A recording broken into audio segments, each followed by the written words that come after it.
السلام عليكم ورحمة الله. حبايبي، اخباركم ايه؟ ان شاء الله هنعمل مع بعضينا سمك مشوي في الفرن بطريقة حلوة جدا. وكمان ممكن تعمليه بخضار وبيبقى برضو روعة. لو حابة تعمليه كده تمام، مش حابة استكفي بخلطة السمك اللي احنا هنعملها. ممكن تعملي السمك بس في الصينية، وما تعمليش الخضار اللي انا عاملاه ده. بس انا بحبه علشان انا عندي ابني بيحب الخضار وكده. اول حاجة انا نزلت هنا بالجزر والبطاطس والبصل. صلوا على النبي صلى الله عليه وسلم. وهبدأ احط طرنشات برضو من الطماطم. وهحط كمان قرنين فلفل وقرن فلفل بيحار. يعني لو حابة تحطي بحراق حطي، مش حابة خلاص. تمام. صلوا على النبي صلى الله عليه وسلم. واللي ما اشتركش في القناة يشترك فيها فضلا منكم وليس امرا. ولو وصلت لحد هنا ومش عاملة اشتراك اعملي لي اشتراك. تمام. هبدأ بقى اضيف كمان جزر مبشور. هحط برضو منه كده، انا حاطه منه بس انا هحط كمان شويه من المبشور ده. وهبدأ بقى احط الطماطم. وبرضو هنعمل طماطم برضو على الخلاط.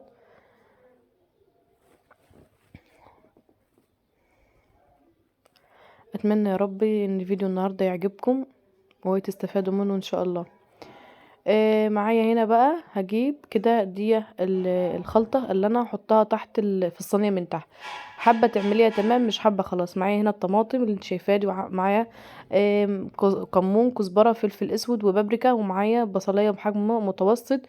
وكمان مفروض كنت احط معلقتين خل، ومعايا قرن فلفل، ومعايا حوالي من 5 ل6 قرون توم. تمام. وحطي في البتاع في الطماطم وانت بتضربيها على الخلاط، حطي معلقتين خل. تمام. هنا طبعا انا كنت غاسله السمك بليمون وملح وتمام. وكمان بعد ما غسلته وسبته حق شويه رجعت تبلته بكمون وفلفل اسود وكزبره. هبدأ بقى هنا احط حوالي معلقتين من الزيت، ممكن زيت نباتي ممكن زيت زيتون اللي انت حباه يعني. ممكن سمنة، بس طبعا الزيت افضل يعني. هبدأ بقى اجيب التتبيلة اللي انا ضربتها على الخلاط. هحط منها اسقي الخضار بتاعي، وكمان اخلي تتبيلة للسمك اللي معايا. صلى على النبي صلى الله عليه وسلم.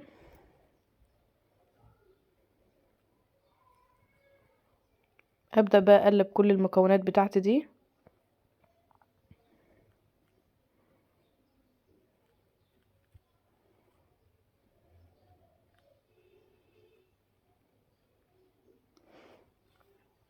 شكرا يا جماعة، في ناس دخلت لي امبارح.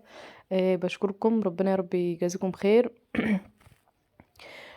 طبعا هبدأ بقى انزل بالسمك بتاعي. اهم حاجة اغسلي السمك كويس بملح وليمون وخل. وبعد ما تغسليش بيه حق شويه، وبعد كده تتبليه بكمون وفلفل اسود وكزبره زي ما انا عاملاها كده. تمام. ممكن انت بقى تعملي السمك ترصيه في الصينيه زي ما انا عملته، وتحطي التتبيله اللي انا عملتها في الخلاط. وتستكفي بالسمك بس لو انت مش عايزه تحطي تحت منه خضار. تمام. هبدأ بقى اخد من الخليط اللي انا عملته في ال في الطماط في الشفشف ده. وعلى فكرة برضو ممكن تروحي متبلاه زي ما انا عاملاه كده، وتحطي فيه وتغلفيه برده وتعمليه على النار. برضو بيبقى تحفة برضو، يعني زي ما انت حابة. تمام. هاخد بقى من الخلطة بتاعتي كده. هبدأ احط في السمك واحشيه كويس.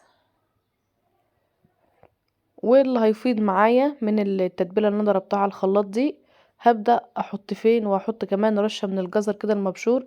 على فكرة احنا بنحب الجزر المبشور في التتبيلة يعني كتير، لان احيانا اصلا بناكلها بالعيش وبنسيب السمك. وده اللي بيحصل والله كتير اوقات كتير اوي. انا بحب التتبيلة دي اوي. تمام. هبدأ بقى اخد التتبيلة اللي فضت معايا دي. وهبدأ بقى اوزعها كده على ايه، على حبات البطاطس، على الخضار اللي من تحت. صلوا على النبي صلى الله عليه وسلم. وباخدها بقى بدخلها في الفرن. بولع تحت، وبعد ما بتأكد ان السمك طاب بروح واخداله احطه تحت الشواية ياخد وش. وممكن تحطيه على النار من فوق. تمام. وبعد كده تدخليه برضو الفرن ياخد وش. حابة بقى زي حبة كده اوكي، حبة كده اوكي. وكده بعد ما طلع من الفرن شايفين شكله عامل ازاي؟ بجد يا جماعة تحفة. الطريقة دي حلوة قوي. من غير دخنة بقى وتقليب الدنيا ودخان والكلام ده، بس هو برضو المشوي يعني زي ما انت حابة. تمام. بس هو ده بيبقى نفس الطعم يعني.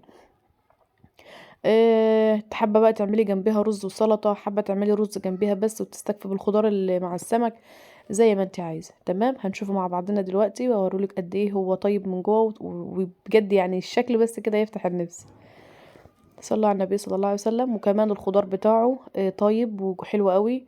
بجد اتمنى ان فيديو النهارده يكون عجبكم، ولو عجبكم متنسونيش اللايك والشير، وتعليق منكم حلو كده يشجعني بالاستمرار. تمام. شايفين بقى عامل ازاي؟ بجد ولا كلمة يا جماعة. اتمنى يا رب ان فيديو النهارده يكون عجبكم. تعالوا كمان هنشوف الخضار كمان بتاعنا. التتبيله حرفيا اللي بتبقى تحت دي بتبقى اطعم من السمك نفسه، يعني التتبيله دي اصلا بتبقى في حته تانية لوحديها.